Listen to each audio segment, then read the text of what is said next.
คุณพ่อคุณแม่ทั้งองค์การบริหารส่วนตำบลสงเกลือกันแล้วกันครับอวยพรอวยโชคอวยชัย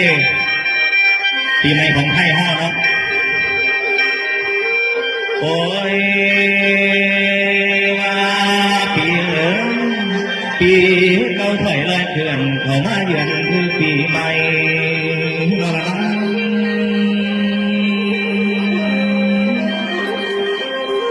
วันนี้สอชาติขออวยพร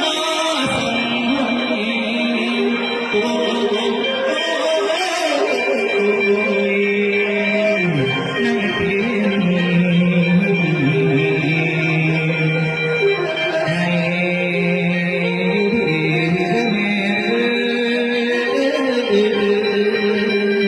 ไว้น้อง